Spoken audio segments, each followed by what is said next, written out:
வணக்கம். இன்று முக்கிய செய்திகள். ரோவர் சினிமா செய்திகளுக்கு வரவேற்கிறோம். நம்ம ஊர்லயும் நாட்டிலையும் அப்படி என்னதான் நடக்குதுன்னு ஒரு 40 செகண்ட்ல ஷார்ட் அண்ட் ஸ்வீட்டா பாத்துடலாம். முதல்ல இன்னைக்கு சர்வதேச தாய்மொழி தினம். தமிழுக்கும் அமுதென்று பேர்னு நம்ம முதல்வர் ஸ்டாலின் அவர்கள் வாழ்த்துக்களை தெரிவிச்சிருக்காரு. உலகநாயகன் கமலும் ரொம்ப உருக்கமா தன் தாய்மொழி பற்றி பகிர்ந்திருக்காரு. அப்படியே அரசியலை பார்த்தா தேர்தல் களம் இப்போதே அனல் பறக்க ஆரம்பிச்சிடுச்சு. திமுக தரப்புல தொகுதி பங்கீட்டுக்காக குழு அமைச்சிருக்காங்க. இன்னொரு பக்கம் திருச்சியில சீமானின் நாம் தமிழர் கட்சி மாநாடு இன்னைக்கு செம பரபரப்பா போயிட்டு இருக்கு. கொஞ்சம் கவனிங்க. மதுரை நெல்ல பக்கம் இருக்கீங்கன்னா கொடைக்கையில இருக்கட்டும், அங்க இன்னைக்கு கனமழை பெய்ய வாய்ப்பு இருக்காம். அப்புறம் தங்கம் விலை இன்னைக்கு சவரனுக்கு 2000 ரூபாய்க்கு மேல எகிரி 1,17,000 தாண்டிடுச்சு.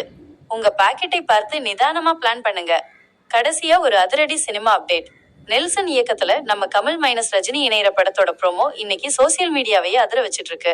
இதுல யாரு வில்லன்? ரஜினியா இல்ல கமலா? சினி வட்டாரத்துல இப்போ இதுதான் டாப் டிஸ்கஷன். நீங்க என்ன நினைக்கிறீங்க? மீண்டும் சந்திப்போம். பாதுகாப்பா இருங்க. நன்றி, வணக்கம். உங்கள் ரோரர் சினிமாஸுடன் இணைந்து இருங்கள்.